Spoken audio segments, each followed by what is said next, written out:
क्या तुम्हारे बड़े भैया लौट आए? यह सुनकर राजा उदास होकर अपना सिर झुका लेता है। राजा के चेहरे की मायूसी देखकर महारानी बिना कुछ कहे ही सारी बात समझ जाती हैं। थोड़ी देर बाद राजा और मंत्री बातचीत समाप्त करके कक्ष से बाहर निकल आते हैं। मंत्री जी, महारानी का स्वास्थ्य भी ठीक नहीं है और बड़े भैया की अभी तक कोई खबर नहीं मिली। उन्हें गए हुए 1 महीना हो गया। ऐसे में अब क्या किया जाए? महाराज, एक बात और है। पिछला रसोइया जासूस निकला था। उसके पकड़े जाने के बाद से राजमहल की रसोई का काम भी ठीक नहीं चल पा रहा है। कई दिनों से रसोई का काम जैसे तैसे चल रहा है। तो फिर हमें जल्दी एक नया रसोइया ढूंढना होगा। हाँ महाराज, जैसा आप उचित समझें। राजमहल के लिए एक योग्य और भरोसेमंद रसोइया ढूंढना आवश्यक है। आदेश मिलते ही पूरे गांव में घोषणा करवा दी जाती है कि राजमहल के लिए एक नए रसोइये की तलाश की जा रही है। यह खबर फैलते ही दूर दूर के गांवों से कई लोग राजमहल पहुंचने लगते हैं। सभी उम्मीदवार बारी बारी से अपनी पाक कला का प्रदर्शन करते हैं। कोई स्वादिष्ट सब्जी बनाता है तो कोई तरह तरह के व्यंजन तैयार करता है, लेकिन कोई भी ऐसा स्वादिष्ट भोजन नहीं बना पाता जो राजमहल के रसोइये के योग्य हो। इसलिए किसी का भी चयन नहीं हो पाता। कई दिनों बाद एक दिन राजमहल के मुख्य द्वार पर एक साधारण व्यक्ति पहुंचा। उसके कपड़े बहुत साधारण थे और वह एक आम ग्रामीण जैसा दिखाई देता था। अरे भाई, क्या चाहिए? तुम यहाँ किस काम से आए हो? मैंने सुना था कि राजमहल में एक रसोइये की आवश्यकता है। मैं उसी काम के लिए आया हूँ। अच्छा, तो तुम रसोइये की नौकरी के लिए आए हो? जी हाँ, अगर अवसर मिले तो मैं अपनी कला दिखाना चाहता हूँ। ठीक है, तुम यहीं रुको, मैं अंदर जाकर पूछ कर आता हूँ। सैनिक तुरंत महल के अंदर जाता है और मुख्य रसोइया विश्वा के पास पहुंच जाता है। विश्वा जी, रसोई के काम के लिए एक आदमी आया है। वे महल में नौकरी के लिए आवेदन करना चाहता है। अच्छा ठीक है, उसे मेरे पास भेज दो। पहले मैं उसकी पाक कला की परीक्षा ले लेता हूँ। जैसी आपकी आज्ञा। तुम्हारा नाम क्या है युवक? मेरा नाम मोहन है। अच्छा मोहन, यहाँ महल में काम करना कोई साधारण बात नहीं है। तुम्हें महल के सभी लोगों के लिए स्वादिष्ट भोजन बनाना होगा। साथ ही राजा और रानी के लिए भी विशेष व्यंजन तैयार करने होंगे। क्या तुम यह सब कर पाओगे? जी विशर्वा जी, मैं पूरी मेहनत और लगन से काम करूँगा। मुझे विश्वास है कि मैं आपकी उम्मीदों पर खरा उतरूंगा। अच्छा ठीक है, अगर तुम्हें अपनी कला पर इतना ही विश्वास है तो पहले बादाम का स्वादिष्ट हलवा बनाकर दिखाओ। जी विशर्वा जी, मैं अभी बना कर लाता हूँ। मोहन बादाम का हलवा बनाने में जुट जाता है। विश्वा भी उसकी हर गतिविधि पर ध्यान रखे हुए था। जैसे जैसे हलवा पकता जाता उसकी सुगंध पूरे रसोई घर में फैलने लगती। मोहन के काम करने का तरीका देखकर विश्वा हैरान होने लगता है। मोहन, क्या तुमने पहले कभी किसी शाही रसोई में काम किया है? नहीं नहीं विशर्वा जी, मैंने कभी किसी शाही रसोई में काम नहीं किया। मेरे जैसे गरीब आदमी को भला शाही रसोई में कहाँ काम मिलता है। कुछ ही देर में बादाम का हलवा तैयार हो जाता है। विश्वा कटोरा अपने हाथ में लेता है और हलवे को छक कर देखता है। अरे वाह, ऐसा हलवा तो बड़े बड़े रसोइये भी नहीं बना पाते। मोहन, तुम्हें तो भगवान ने सचमुच अद्भुत वरदान दिया है। धन्यवाद विशर्वा जी, मैं तो बस पूरी लगन और मेहनत से खाना बनाने की कोशिश करता हूँ। तो क्या मैं अपनी नौकरी पक्की समझूं?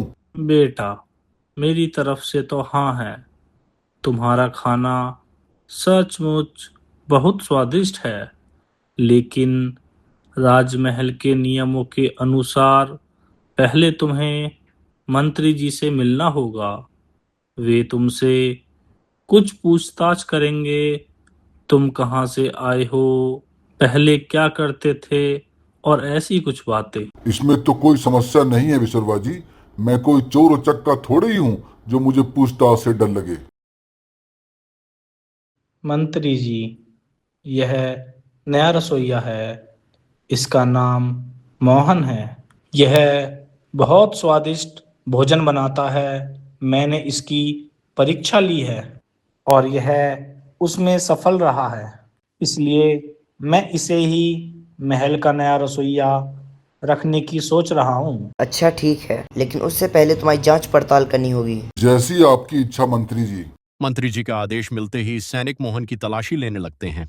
मंत्री जी, हमने इनकी अच्छी तरह से तलाशी ले ली है। इनके पास भी कोई भी संदिग्ध वस्तु नहीं मिली है। सब कुछ ठीक है। मोहन, यह बताओ कि तुम कहाँ से आए हो, तुम्हारे माता पिता का क्या नाम है? मंत्री जी, मैं पास के ही स्वपुर गांव से हूँ। मेरी माता का नाम कमला था और मेरे पिताजी का नाम संतराम था। मेरे माता पिताजी का निधन तब हो गया था जब मैं बहुत छोटा था। तब से मैं अकेले ही अपना जीवन बिता रहा हूँ। अच्छा ठीक है मोहन, तुम्हारी जांच पड़ताल भी पूरी हो गई है और सब कुछ सही पाया गया है। तुम कल से महल में काम पर आ जाना। मोहन खुश होकर वहां से चला जाता है। विश्वा, इस पर ध्यान रखना। जब से बड़े राजा गए हैं तब से हमारे राज्य पर शत्रुओं की नजर बनी हुई है। यह भी हो सकता है कि इसे किसी शत्रु ने अपनी चाल के तहत यहाँ भेजा हो, इसीलिए इस पर कड़ी नजर रखना और कोई भी अगर संदिग्ध बात दिखाई दे तो मुझे तुरंत सूचना देना। जी मंत्री जी, आप निश्चिंत रहिए, मैं इस पर पूरी नजर रखूंगा। अगले दिन विश्वा और मोहन महल के लिए सब्जियां और अनाज लेकर गुजर रहे होते हैं कि तभी मोहन की नजर महल के एक शांत और गंभीर कक्ष की ओर पड़ती है। क्यों भाई मोहन, क्या देख रहे हो? कुछ नहीं विसरवा जी, मैं तो बस ऐसे ही देख रहा था। अच्छा, पता है वह किसका कक्ष है? नहीं, मुझे नहीं पता। वह बड़ी महारानी का कक्ष है। बेचारी बड़ी महारानी बहुत अभागी है, क्या कहूँ। क्यों, क्या हुआ? करीब 1 साल पहले महारानी का स्वास्थ्य बहुत खराब हो गया था। पहले तो सभी को लगा मामूली बुखार है, लेकिन धीरे धीरे उनकी तबीयत और बिगड़ती चली गई। बड़े महाराज ने राज्य के सभी वैद्यों को बुलाकर महारानी का उपचार कराया। हर वैद्य ने अपनी ओर से पूरी कोशिश की, लेकिन महारानी की बीमारी पूरी तरह से ठीक नहीं हो सकी। फिर धीरे धीरे महारानी के सारे बाल झड़ने लगे और उनका शरीर भी दुबला पतला हो गया। इस पूरे राज्य में अगर वे किसी से सबसे अधिक प्रेम और सम्मान करते थे तो वे बड़ी महारानी थी।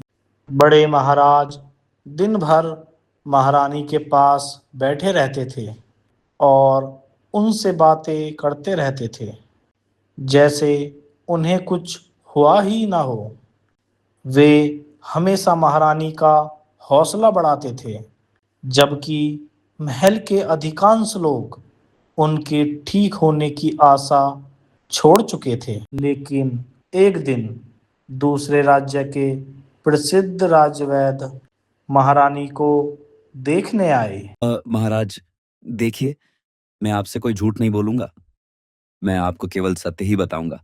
मेरे पास ऐसी कोई जड़ी बूटी नहीं है जिससे मैं महारानी का उपचार कर सकूं। मैंने अपनी ओर से पूरी कोशिश की है, परंतु अब महारानी के पास अधिक समय नहीं बचा है। राजवैद्य, ऐसा मत कहिए, कृपया ऐसा मत कहिए। मैं महारानी के बिना एक पल भी नहीं रह पाऊंगा। महाराज, अब तो केवल एक ही उपाय शेष बचा है। कैसा उपाय राजवैद्य? जल्दी बताइए। महारानी को बचाने के लिए मैं कुछ भी करने को तैयार हूँ। और जब से बड़े महाराज उस साधु को ढूंढने के लिए गए थे, तब से वे लौटकर नहीं आए और उनकी कोई खबर भी नहीं मिली।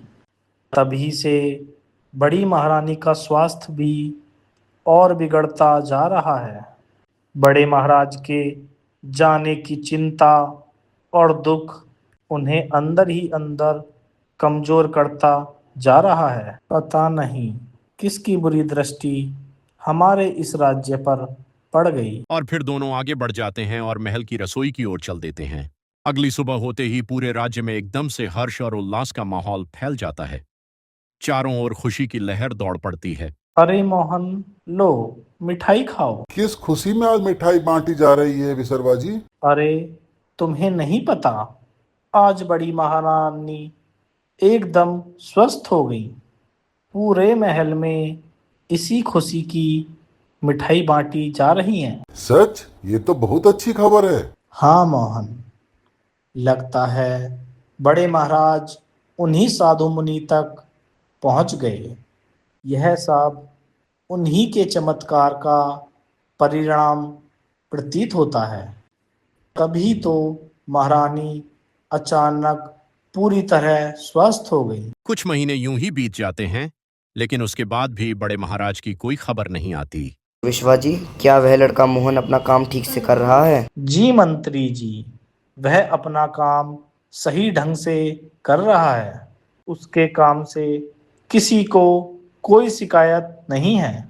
पर अगर आपकी अनुमति हो, क्या मैं आपसे एक बात पूछ सकता हूँ? मंत्री जी, क्या बड़े महाराज की अभी तक कोई खबर नहीं आई है? नहीं विश्वा जी, बड़े महाराज की अभी तक कोई खबर नहीं मिली है। हमने आसपास के सभी गांव और पूरे राज्यों में पूरी खोज करवाई, लेकिन अब तक कोई सूचना प्राप्त नहीं हुई है। यह तो बहुत चिंता की बात है मंत्री जी। कुछ दिनों बाद यह मोहन बाहर क्या देखता रहता है हमेशा? यह सोचकर विश्वा बाहर आकर देखता है।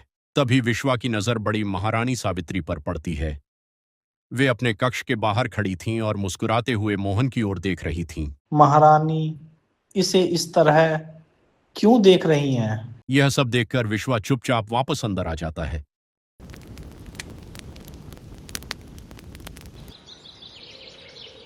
इस समय सभी रसोइये रसोई में खाना बनाने में लगे हुए थे। तभी बड़ी महारानी सावित्री वहां आती हैं। महारानी, आप यहाँ? क्यों? क्या मैं यहाँ आ नहीं सकती? नहीं नहीं महारानी, आप तो पूरे महल की स्वामिनी हैं। आप जहाँ चाहें जा सकती हैं। विश्वा, आज मेरी पसंद का भोजन बनाना। बहुत दिन हो गए हैं, मैंने अपनी पसंद का खाना नहीं खाया। जैसी आपकी आज्ञा महारानी। आज आपके लिए आपकी पसंद के सभी व्यंजन तैयार किए जाएंगे। यह कहकर महारानी सावित्री हल्की मुस्कान के साथ मोहन की ओर देखती हैं और फिर वहां से चली जाती है। सभी लोग महारानी की पसंद का खाना बनाना शुरू कर दो। ध्यान रहे, स्वाद और सफाई में कोई कमी नहीं रहनी चाहिए। जल्दी काम शुरू करो, समय बहुत कम है। विसर्वा जी, मैं कोफ्तों के लिए सब्जियां ले आता हूँ और खीर के लिए केसर भी ले आऊंगा। तुम्हें कैसे पता महारानी को कोफ्ते और खीर पसंद है? मैंने तो तुम्हें कभी नहीं बताया महारानी को क्या पसंद है। नहीं नहीं विसर्वा जी, मैंने बस रसोई में कुछ लोगों को बात करते हुए सुना था, तभी मुझे पता चल गया। जैसे बड़े महाराज गए हैं, तब से शत्रुओं की नजर हमारे राज्य पर बनी हुई है, क्योंकि उन्हें पता है कि छोटे महाराज अभी राज्य संभालने में निपुण नहीं है। विश्वा को रसोई का सारा काम समेटते समेटते देर रात हो जाती है। अरे, आज तो काम कुछ ज्यादा ही हो गया। लगता है आज नींद भी कम ही मिल पाएगी। काम निपटाकर विश्वा अपने कक्ष की ओर जा रहा होता है। तभी उसकी नजर महारानी सावित्री के कक्ष की ओर पड़ती है। वह देखता है कि मोहन उसी दिशा में जा रहा है। यह देखते ही मानो विश्वा पर बिजली सी गिर पड़ती है। वह आश्चर्य और चिंता से भर उठता है। वह तुरंत मंत्री जी के पास दौड़ता हुआ चला जाता है। मंत्री जी के पास पहुंचकर विश्वा उन्हें सारी बात बता देता है। विश्वा, क्या तुम सच कह रहे हो? जी मंत्री जी, मैंने अपनी आंखों से देखा है। और तुमने जो कुछ बताया, क्या वह सब सच है? जी मंत्री जी, और आप एक बात बताइए, क्या महारानी ने स्वस्थ होने के बाद बड़े महाराज के बारे में आपसे कुछ पूछा है? नहीं, ऐसी कोई बात नहीं है। तब तो अवश्य कोई गड़बड़ है मंत्री जी। हमें इस बात का पता लगाना होगा। हाँ विश्वा, अब मुझे भी कुछ संदेह होने लगा है। यह सुनते ही मंत्री जी तुरंत कुछ सैनिकों को साथ लेकर बड़ी महारानी के कक्ष पहुंच जाते हैं। महारानी, आप ठीक तो है ना? जी जी मंत्री जी, मैं बिल्कुल ठीक हूँ। मोहन, तुम्हारा इतना दुस्साहस! एक साधारण रसोइया होकर तुम बिना अनुमति के बड़ी महारानी के कक्ष में पहुंच आए। सैनिकों, इसे तुरंत बंदी बना लो। हाँ, तो बताओ तुम कौन हो? महाराज, मैं मोहन हूँ, एक साधारण सा रसोइया। झूठ बोल रहे हो? सच सच बताओ कि तुम कौन हो और बड़ी महारानी के कक्ष में क्या कर रहे थे? लेकिन मोहन इस बात का कोई जवाब नहीं देता। वह चुपचाप सिर झुकाए खड़ा रहता है। भाभी, आप बताइए, इसने क्या किया है? सैनिकों, इसे कारगार में डाल दो और पता लगाओ कि कहां से और किस इरादे से आया है। नहीं नहीं, इन्होंने कुछ नहीं किया है। भाभी, आप इस दुष्ट की बातों में मत आइए। ये किसी दूसरे राज्य का गुप्तचर हो सकता है। नहीं नहीं, इन्होंने कुछ नहीं किया है। आपको ये कैसे पता भाभी? आपने तो इसे कुछ ही महीनों से देखा है, फिर आपको इस पर इतना विश्वास कैसे? भाभी, ये मेरा आदेश है, आप इसके पास से हट जाइए। और ये मेरा प्रण है कि मैं इनके पास से नहीं हटूंगी। महारानी सावित्री, आप हट जाए, नहीं तो सब कुछ बर्बाद हो जाएगा। भाभी, ये राज्यसभा है, यहाँ कोई अपना या पराया नहीं होता, सबके लिए न्याय एक समान होता है। आप वहाँ से हट जाइए, नहीं तो मुझे आपको भी गुप्तचर का साथ देने के अपराध में बंदी बनाना पड़ेगा। तो बना लीजिए मुझे भी बंदी, मैं इन्हें अकेला नहीं छोड़ूंगी। नहीं महारानी सावित्री, मैं सब बताने के लिए तैयार हूँ। छोटे भाई। छोटे भाई, यह तो मेरे केवल बड़े भाई बुलाते हैं, लेकिन तुम कहीं से मेरे बड़े भाई जैसे नहीं दिखते। आखिर तुम हो कौन? धैर्य रखो, मैं आप सबको सारा सच बताता हूँ। जैसा कि आप सभी को ज्ञात है, मैं उत्तर की दिशा की ओर उन ऋषि मुनियों को खोजने के लिए गया था। गुफा के अंदर गहरा सन्नाटा छाया हुआ था। ऐसा सन्नाटा कि कदमों की हल्की सी आहट भी चारों ओर गूंज रही थी। जैसे ही बड़े महाराज थोड़ा आगे बढ़ते हैं, गुफा के अंदर लगी मशालें अपने आप जल उठती हैं। तभी एक गंभीर आवाज उनके कानों में गूंजने लगती है। राजन, यहाँ तक पहुंच जाना ही पर्याप्त नहीं है। यहाँ आकर केवल कुछ प्राप्त करना ही नहीं, बल्कि स्वयं को खोना भी पड़ता है। अचानक बड़े महाराज के सामने उनका ही एक दूसरा रूप प्रकट हो जाता है। तुम एक राजा हो, तुम यहाँ तक एक स्त्री के लिए चले आए? यह प्रेम नहीं है, यह तुम्हारी कमजोरी है राजन। अब निर्णय कर लो, तुम पहले कौन हो, एक राजा या एक पति? मैं परिस्थितियों के कारण राजा बना हूँ, लेकिन महारानी को मैंने अपने हृदय में अपनाया है। यदि मेरी रानी मेरे ही साथ नहीं होगी तो इस राज का कोई मूल्य नहीं। जब तक वह मेरे साथ हैं तब तक मुझे इस राज को संभालने की शक्ति और साहस है। उनके बिना मेरे लिए सिंहासन का कोई अर्थ नहीं रह जाता। बड़े महाराज की यह बात सुनते ही उनके सामने खड़ा उनका दूसरा रूप धीरे धीरे उनकी आंखों के सामने से गायब होने लगता है और बड़े महाराज अचानक स्वयं को एक भीड़ भाड़ वाले बाजार में खड़ा पाते हैं। वहां कोई भी उन्हें पहचान नहीं पा रहा था। तभी बड़े महाराज की नजर बाजार में टंगे एक आईने पर पड़ती है और जैसे ही बड़े महाराज उस आईने में स्वयं को देखते हैं, उन्हें कुछ क्षणों के लिए अपनी आंखों पर विश्वास ही नहीं होता। तभी बड़े महाराज की नजर अपने ही दूसरे रूप की ओर पड़ती है। वह रूप कुछ ही दूरी पर खड़ा उन्हें ध्यान से देख रहा था। यदि तुम महारानी को स्वस्थ करना चाहते हो तो तुम्हें इसी रूप में एक साधारण मनुष्य बनकर रहना होगा। तुम्हें अपनी राजशाही वैभव, अपनी पहचान और अपने अहंकार का त्याग करना होगा। तभी तुम उस उद्देश्य को प्राप्त कर सकोगे जिसके लिए यहाँ तक आए हो। यदि मेरी रानी इससे स्वस्थ हो जाएगी तो मैं सातों जन्म ऐसे ही साधारण मनुष्य बनकर रहने के लिए तैयार हूँ। मेरे लिए राजपाट, वैभव और ताज कोई मायने नहीं रखते। मेरी रानी का जीवन ही मेरे लिए सबसे बड़ा धन है। बड़े महाराज के मुख से यह वचन सुनते ही उनके सामने खड़ा वह दूसरा रूप धीरे धीरे धुएं की तरह विलीन होने लगता है। तभी बड़े महाराज के सामने अचानक एक तेजस्वी साधु प्रकट होते हैं। राजन, आपने अपने स्वार्थ को, अपने राजपाट और उसके मोह को पीछे छोड़ दिया है। आप यहाँ किसी लालच या सत्ता के लिए नहीं, बल्कि अपने निस्वार्थ प्रेम के कारण पहुँचे हैं। गुरुदेव, यदि कोई उपाय है जिससे मेरी रानी को बचाया जा सकता है तो कृपया करके मुझे वह उपाय बताएं। मैं उनके लिए हर कठिनाई को सहने को तैयार हूँ। चाहे मुझे कोई भी त्याग करना पड़े, मैं पीछे नहीं हटूंगा। फिर वे एक दिव्य पुष्प बड़े महाराज की ओर बढ़ा देते हैं। राजन, यह एक जीवनवर्धन पुष्प है। इसे पीसकर महारानी को पिला देने से वे स्वस्थ हो जाएंगी। परंतु हर वरदान अपने साथ एक त्याग भी लेकर आता है। इस पुष्प के प्रभाव के बदले तुम्हें अपना यह रूप, अपनी पहचान और अपना राजपाट सब त्यागना होगा। तुम एक साधारण मनुष्य बन जाओगे। संसार तुम्हें एक सामान्य व्यक्ति के रूप में ही जानेगा। और याद रखो, इस रहस्य का ज्ञान केवल तुम्हें और तुम्हारी रानी को ही होगा।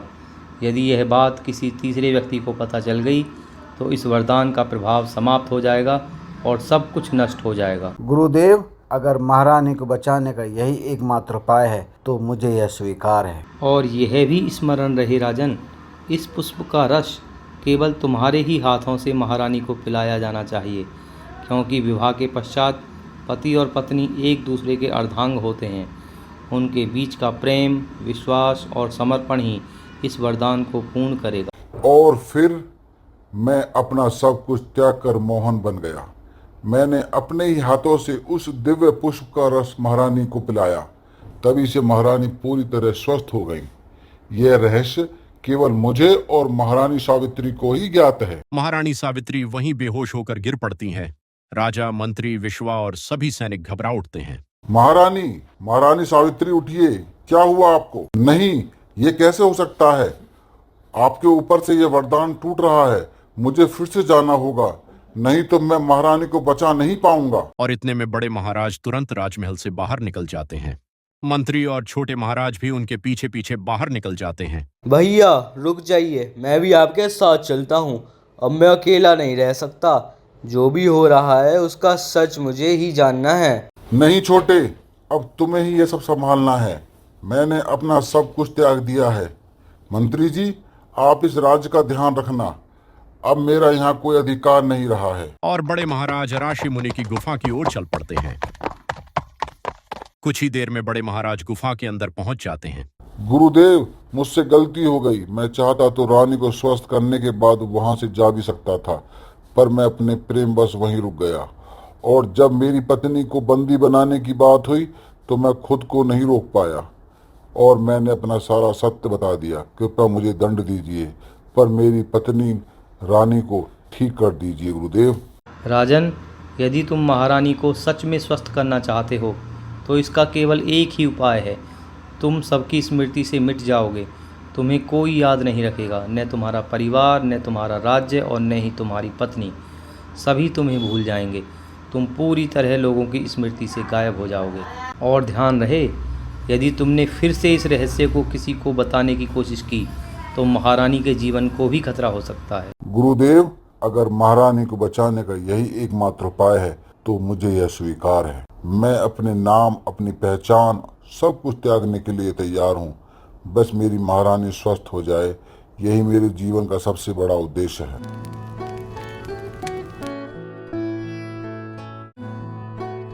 आज हमारा आखिरी दिन है। आज मैं महारानी के साथ और स्वयं के लिए भगवान से प्रार्थना करता हूँ कि हर जन्म में वही मुझे जीवन संगिनी के रूप में मिले। चाहे यह पहचान रहे या ना रहे, हमारा संबंध आत्मा का है। राजा कुछ देर तक महल की ओर देखते हैं। उनके चेहरे पर उदासी और सोच दोनों झलक रहे थे। और फिर राजा अकेले ही जंगल की ओर अपनी गुमनाम जिंदगी बिताने के लिए चल पड़ते हैं। महल पीछे छूट जाता है और आगे सिर्फ लंबा शांत जंगल दिखाई देता है।